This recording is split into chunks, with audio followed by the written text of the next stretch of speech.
Ready. Call the meeting to order. Senate Appropriations Committee, and call a roll call. We're in.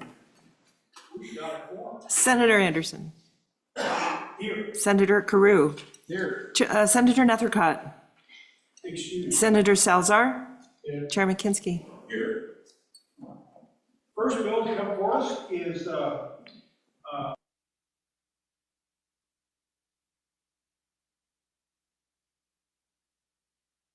this book in detail. So do you guys want to say anything before we turn you down, or what do you want to do? I think to your good nature. But yeah, we'll be quick, and like I said, this won't take any more than 45 minutes. Okay, 45 minutes. Well, it's all our old friend, Mr. Chairman.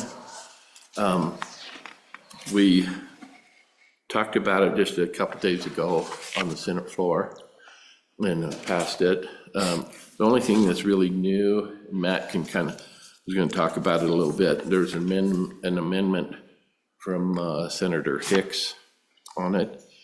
Other than that, it's pretty much the exact same thing we dealt with on the floor a couple days ago. All we can discuss, work on is the money. So the money hasn't changed. Not really. He didn't change the money. Oh. Yeah. Mr. Okay. Vice Chair, Yes. can you tell me more about the amendment by Senator Hicks? Could you tell me more about the amendment by Senator Hicks? Yeah, yes, sir, Mr. Chairman. Matt was going to go through that. Okay. Thank you, Mr. Chairman. Jason Mead, Director of the Water Development Office. Vice Chairman Anderson's correct. It doesn't involve an appropriation, but just a quick explanation.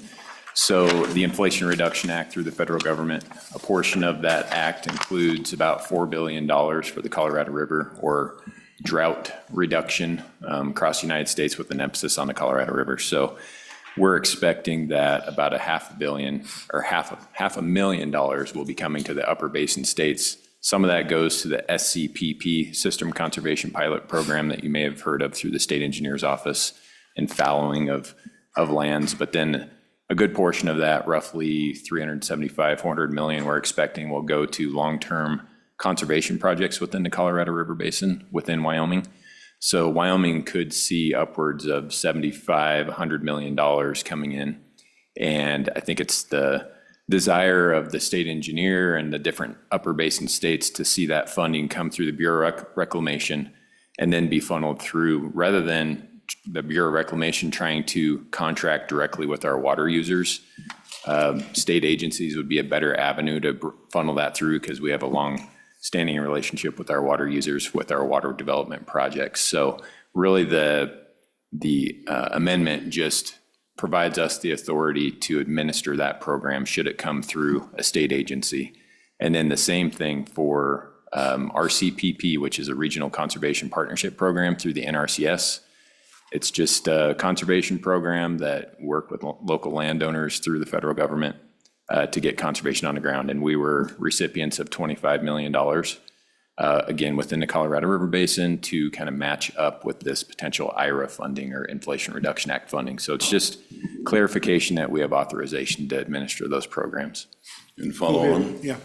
So this IIJA project, what's the sort of from concept to when you actually get the money? Because I've been told this program is going to extend out over a decade. I mean, are we talking about within the next couple months, or is this over the next year or two? If I remember right, Chairman, the money has to be obligated by September of '26. Yeah. And are you the applicant? Mr. Chairman, the Bureau of Reclamation has not rolled out what the program looks like or the criteria associated with it yet. So we're anticipating that, I think, in the next several months. So we don't really know the sideboard yet. But I know there's been discussions through the Upper Colorado River Commission and the Upper Basin States Representative, which State Engineer Brandon Gebhardt is a part of. He's a Wyoming representative. So we're getting some information through them and fully expecting it to get set up. So they've got a September 26 deadline, but they haven't defined the program yet. Any idea when they'll have the program defined? Mr. Chairman, I'm anticipating in the next couple months. Okay. Yeah. Thank you, Mr. Thank you, Mr. Vice That Chair. answer everything, Yeah. Mr. Chairman? Any other questions of the presenters? They went through that book pretty quickly, but we're okay with that. Yeah. Any other questions, other questions, other questions? Hearing none, thank you for being here. Thank you for your presentation. Thank you for the book. We'll read it in depth later. Anyone else to present? Are you done, Senator French? Yeah, Oh, the state forestry good neighbor authority. Kelly's gonna come up and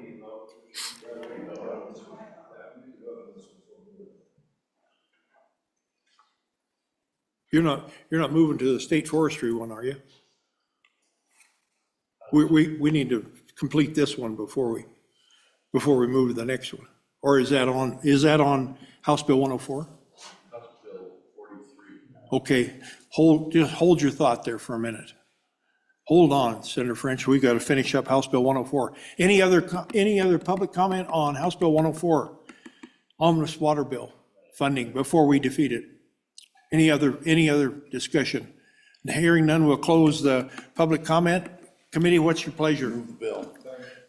Move the bill, moved by Kinsey, seconded by Pork Chop.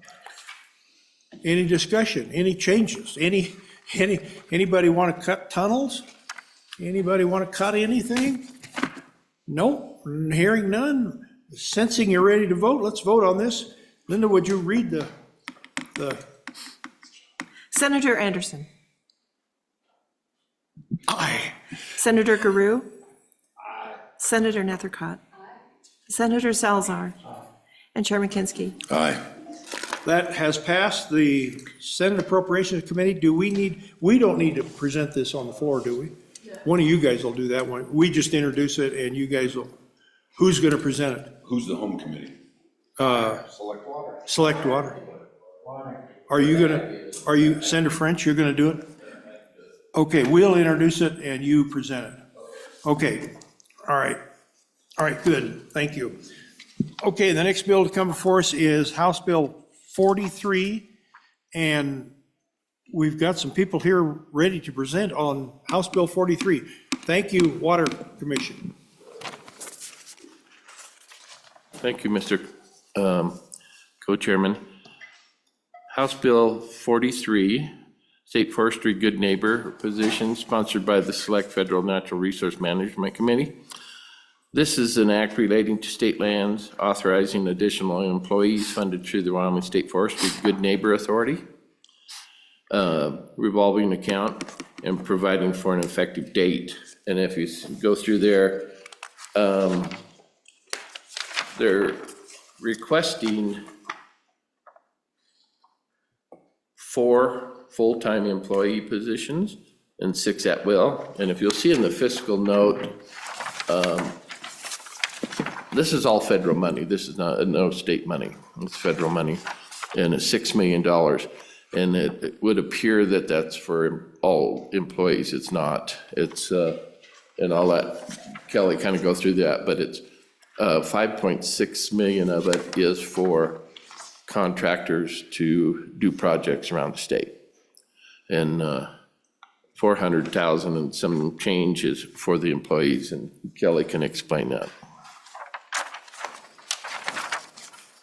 Mr. Chairman. Go ahead.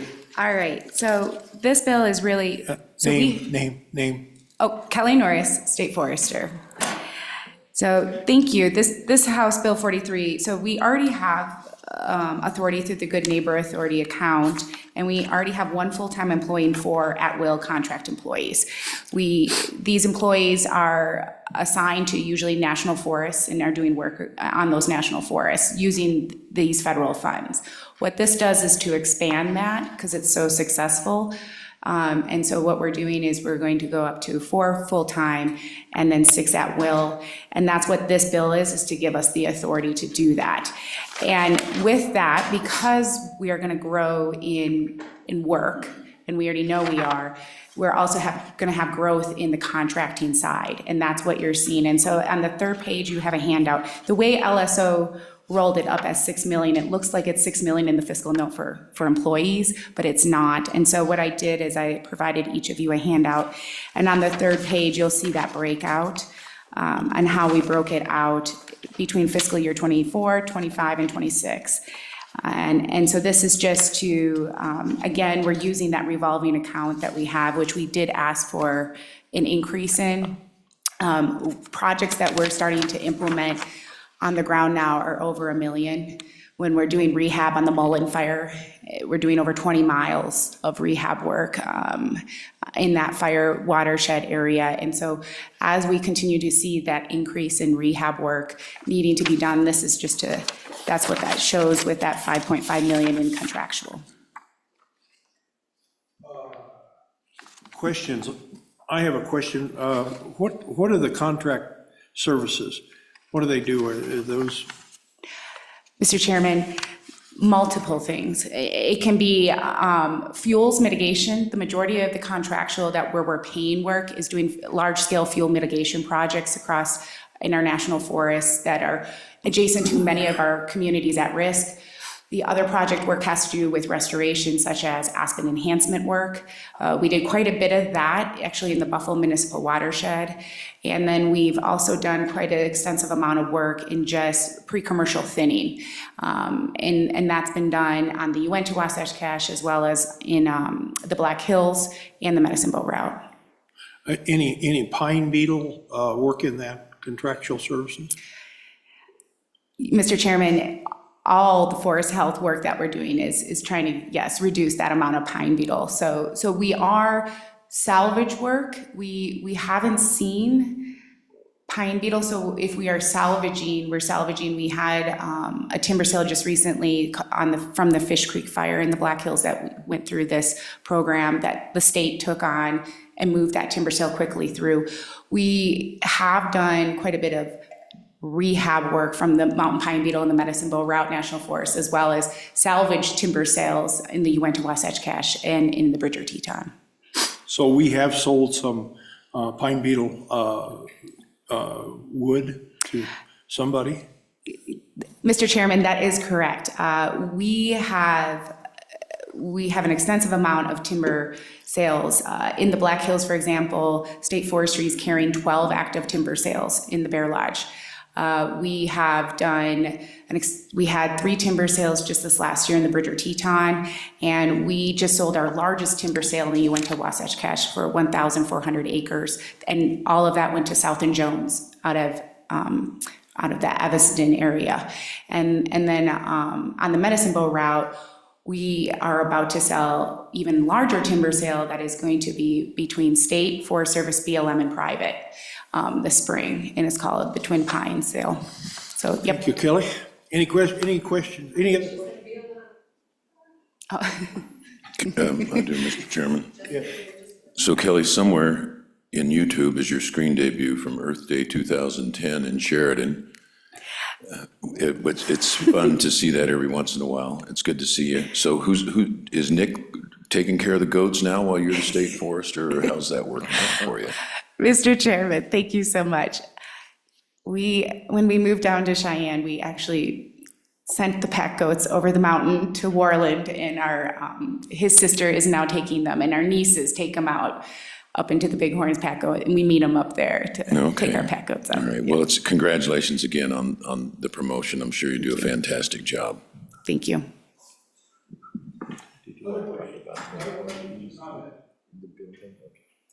Hearing none, thank you for the presentation. Thank you.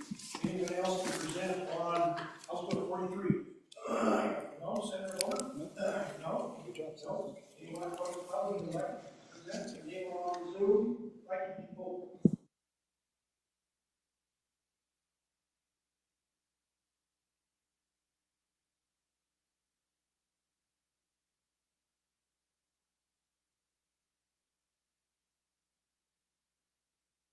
There it goes. Good morning, Senator Anderson, members of the committee. My name is Holly Kennedy, and I'm here today representing the Wyoming Association of Conservation Districts. And we wanted to take a moment just to speak in favor of the bill.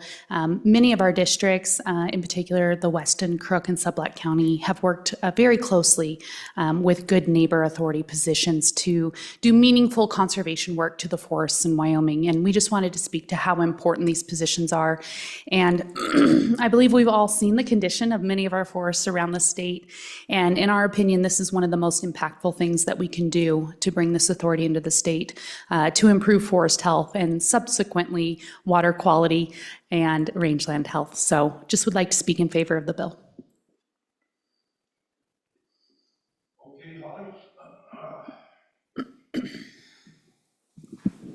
Do you represent the NRCS in KC? I do not. I represent the Wyoming Association of Conservation Districts and our 34 individual conservation districts. Oh, okay, thank you. Any questions for Holly? Any questions? Any questions?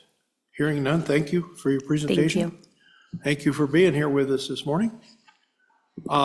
If that's all the presentations, we'll close public comment and move it to the committee. Please. Move the bill. Move the bill. Second. Second by Guru. Mr. Chairman? Yes. Mr. Chairman, Salazar. I'm gonna vote yes today to put it on the floor. Thank you. Good. Mr. Chairman, I'm going to vote yes today to get it out of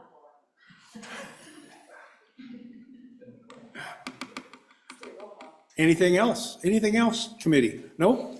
Let's do a little roll call on it then. Senator Anderson. Aye. Senator Guru. Aye.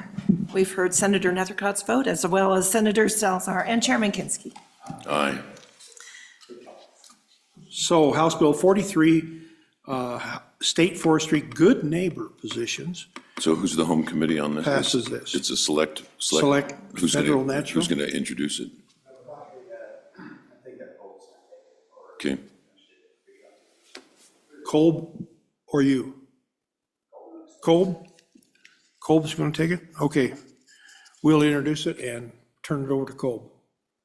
Okay, thank you. That's all the bills to come before this committee. You can stay if you want to. We're going to go through this book. We're adjourned.